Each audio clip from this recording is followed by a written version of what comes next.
मित्रांनो, तुम्ही जर सहकारी बँकेकडून, सहकारी पतसंस्थेकडून, क्रेडिट सोसायटीकडून जर लोन घेतलेलं असेल आणि ते जर लोन डिफॉल्ट झालेलं असेल तर रिकव्हरीची जी कारवाई आहे ती रिकव्हरीची कारवाई ह्या कोऑपरेटिव्ह संस्था कोणत्या पद्धतीने करतात त्याबद्दलची माहिती आज आपण या व्हिडिओमध्ये घेणार आहोत। मित्रांनो, आपल्या सर्वांनाच माहिती आहे, आपण जर नॅशनलाइज बँकेकडून किंवा फायनान्शियल इन्स्टिट्यूटकडून जर कर्ज घेतलेलं असेल तर या फायनान्शियल इन्स्टिट्यूट्स किंवा ज्या बँक्स आहेत 20 लाखांपेक्षा जास्तीची रिकव्हरीची प्रकरणं जर असतील तर ती सरफेसी ॲक्टच्या अंडर DRT मधून चालवतात आणि तिथून ते रिकव्हरीची प्रोसिजर इनिशिएट करत असतात। परंतु सहकारी संस्था ज्या असतात, पतसंस्था असतील किंवा सहकारी बँका असतील, या रिकव्हरीची प्रोसिजर जी आहे ती सुरू करण्यासाठी त्यांना DRT मध्ये किंवा कोर्टामध्ये जाण्याची गरज नसते, कारण महाराष्ट्र कोऑपरेटिव्ह सोसायटीज ॲक्ट 1960च्या अंतर्गत फॉर्म झालेल्या पतसंस्था, सहकारी बँका किंवा क्रेडिट सोसायटीज ज्या आहेत, या क्रेडिट सोसायटीज जे कोऑपरेटिव्हचे रजिस्ट्रार असतात, म्हणजे सहकार विभागाचे जे रजिस्ट्रार असतात, यांच्याकडे 101च्या कारवाईच्या अंतर्गत रिकव्हरी सर्टिफिकेटची डिमांड करतात। त्यानंतर जे रजिस्ट्रार आहेत ते जे बॉरोवर आहेत, म्हणजे ज्यांनी लोन घेतलेलं आहे, त्यांना एक 15 दिवसाची शोकॉज नोटीस देतात आणि या शोकॉज नोटीसला जर बॉरोवरनं रिस्पॉन्ड केलं नाही तर ते रिकव्हरी सर्टिफिकेट इश्यू करू शकतात। आता आपण पाहूयात की ही जी 101ची कारवाई जी असते कोऑपरेटिव्हमध्ये, ही कारवाई नक्की असते काय। तर महाराष्ट्र कोऑपरेटिव्ह सोसायटीज ॲक्टचं जे कलम 101 आहे त्या अंतर्गत बॉरोवरला, म्हणजे ज्याने कर्ज घेतलेलं आहे त्या कर्जदाराला, त्यानं जर लोन डिफॉल्ट केलेलं असेल तर बँक काय करते, एक नोटीस पाठवते आणि डिमांड नोटीसद्वारे त्यांची जी काही टोटल ज्याला आपण म्हणूयात की प्रिन्सिपल म्हणजे मुद्दल आणि व्याज आणि दंडात्मक व्याज यासहित टोटल जी रिकव्हरी आहे त्या रिकव्हरीची डिमांड करत असते। त्यामध्ये 15 ते 30 दिवसांचा वेळ त्या बॉरोवरला किंवा कर्जदाराला ही रिकव्हरी करण्यासाठी दिलेला असतो।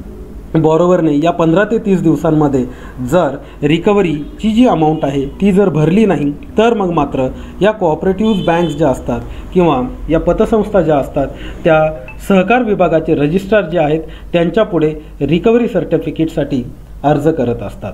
सहकार विभागाच्या रजिस्ट्रार यांच्याकडे जेव्हा असा अर्ज पतसंस्था, क्रेडिट सोसायटी किंवा सहकारी बँका दाखल करतात त्यावेळी रजिस्ट्रार जे आहेत ते बॉरोवरला म्हणजे कर्जदाराला 15 दिवसांमध्ये किंवा जी पुढील तारीख आहे त्या पुढील तारखेला त्यांचं म्हणणं मांडण्यासाठीची शोकॉज नोटीस देत असतात। या शोकॉज नोटीसचा कंप्लायन्स करून जर बॉरोवरने त्यांची बाजू रजिस्ट्रार यांच्या पुढे मांडली तर दोन्ही बाजूंचं म्हणणं ऐकून रजिस्ट्रार सर्टिफिकेट इश्यू करायचं किंवा नाही याबद्दलचा निर्णय घेतात। बऱ्याचदा काय होतं, बॉरोवर्स जे आहेत ते आपली बाजू तिथे व्यवस्थितपणे मांडत नाहीत आणि मग रजिस्ट्रार जे आहेत ते अशा प्रकारचं रिकव्हरी सर्टिफिकेट बँक्सला किंवा पतसंस्थांना किंवा क्रेडिट कोऑपरेटिव्ह सोसायटीजला इश्यू करत असतात।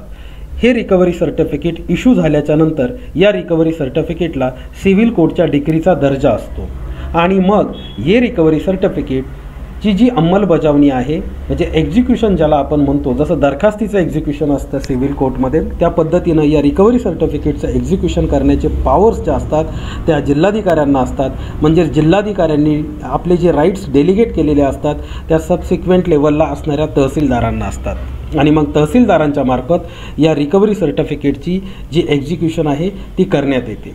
मग रिकव्हरी करत असताना ज्या कोऑपरेटिव्ह बँक्स किंवा क्रेडिट सोसायटीज असतील किंवा पतसंस्था असतील या कोणत्या प्रकारच्या रिकव्हरीज बॉरोवरकडून करू शकतात, तर सगळ्यात पहिली गोष्ट म्हणजे अटॅचमेंट जी असते ती सॅलरी अकाउंटची अटॅचमेंट देखील या रिकव्हरी सर्टिफिकेटच्या उपयोगानं किंवा या रिकव्हरी सर्टिफिकेटच्या सहाय्यानं ते तुमच्या सॅलरी अकाउंटला देखील अटॅच करू शकतात। जर तुम्ही लोन घेत असताना कुणी गॅरेंटर्स दिलेले असतील तर अशा गॅरेंटरकडून लोन घेत असतानाच एक ॲफिडेव्हिट करून घेतलेलं असतं, मग अशा गॅरेंटरची देखील सॅलरी त्यामध्ये अटॅच केली जाऊ शकते।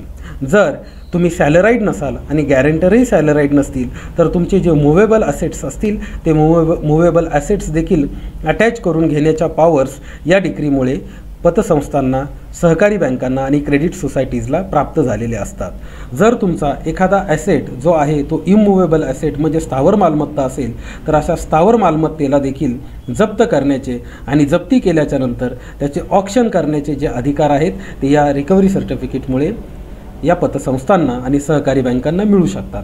म्हणजे एकंदरीत काय, DRTमध्ये जी प्रोसिजर अवलंबली जाते सेम प्रकारची प्रोसिजर कोऑपरेटिव्ह ॲक्ट्सच्या अंडर राबवली जाते. परंतु DRTमध्ये जे रिकव्हरीचे आदेश किंवा रिकव्हरी सर्टिफिकेट्स जे असतात ते डेप्ट रिकव्हरी ट्रिब्युनलकडून प्राप्त केले जातात आणि मुव्हेबल ॲसेट जर असेल, सिक्युअर्ड ॲसेट किंवा मॉर्गेज प्रॉपर्टी जर असेल तर त्या प्रॉपर्टीला अटॅचमेंट करण्याचे जे काही ऑर्डर्स असतात ते CJMकडून म्हणजे चीफ ज्युडिशियल मॅजिस्ट्रेटकडून घेतले जातात. परंतु कोऑपरेटिव्ह बँक्सला या सर्व गोष्टींची गरज नसते. त्यांनी एकदा रिकव्हरी सर्टिफिकेट रजिस्ट्रार यांच्याकडून घेतलं, कोऑपरेटिव्ह विभागाच्या रजिस्ट्रार यांच्याकडून घेतलेल्या रिकव्हरी सर्टिफिकेटच्या जोरावर तहसीलदारांच्या मार्फत ते पुढील कारवाई करू शकतात. आता मित्रांनो, यामध्ये तुम्हाला प्रश्न पडला असेल, कोऑपरेटिव्ह सोसायटीज ज्या आहेत त्या महाराष्ट्र कोऑपरेटिव्ह सोसायटीजला जर रजिस्टर असतील तर या प्रोसिजरचा अवलंब केला जात असेल, परंतु मल्टीस्टेट कोऑपरेटिव्ह सोसायटी असेल तर मात्र कोणती प्रोसिजर वापरली जाईल. तर मित्रांनो, प्रोसिजर मल्टीस्टेट कोऑपरेटिव्ह सोसायटीजला देखील सिमिलर असते. फक्त मल्टीस्टेट कोऑपरेटिव्ह सोसायटीजच्या केसमध्ये सहकार विभागाचे म्हणजे सेंट्रल गव्हर्नमेंटचा जो सहकार विभाग आहे त्याचे जे सेंट्रल रजिस्ट्रार असतात त्यांच्याकडून अशा प्रकारचे रिकव्हरी सर्टिफिकेट इश्यू केले जातात. आणि स्टेट गव्हर्नमेंटच्या अंडर जर या कोऑपरेटिव्ह सोसायटीज असतील महाराष्ट्र कोऑपरेटिव्ह सोसायटीज ॲक्टच्या अंडर तर मात्र राज्य शासनाचे जे सहकार विभाग आहेत त्याच्या रजिस्ट्रार यांच्याकडून अशा प्रकारचे रिकव्हरी सर्टिफिकेट दिले जातात. जर रिकव्हरी सर्टिफिकेट इश्यू केलेला असेल रजिस्ट्रार यांनी तर या संबंधीचा जर अपील बॉरोवरला करायचा असेल, कर्जदाराला करायचा असेल किंवा रिव्हिजन जर करायचे असेल तर अशा प्रकारचे रिव्हिजन ॲप्लिकेशन जॉईंट रजिस्ट्रार यांच्याकडे लावलं जाऊ शकतं किंवा अपिलेट कोर्टमध्ये या प्रकारच्या सर्टिफिकेटवरती अपिलासाठी गेलं जाऊ शकतं. मित्रांनो, या व्हिडिओमधून तुम्हाला cooperative societies, cooperative credit societies, पतसंस्था किंवा सहकारी बँका ज्या आहेत यांची रिकव्हरीची प्रोसिजर कशी असते हे सांगण्यासाठी हा व्हिडिओ बनवला होता. व्हिडिओ आवडल्यास नक्कीच लाईक करा, कमेंट करून सांगा, इतर मित्रांपर्यंत या व्हिडिओची लिंक पोचवा आणि चॅनलला सबस्क्राईब करा. धन्यवाद.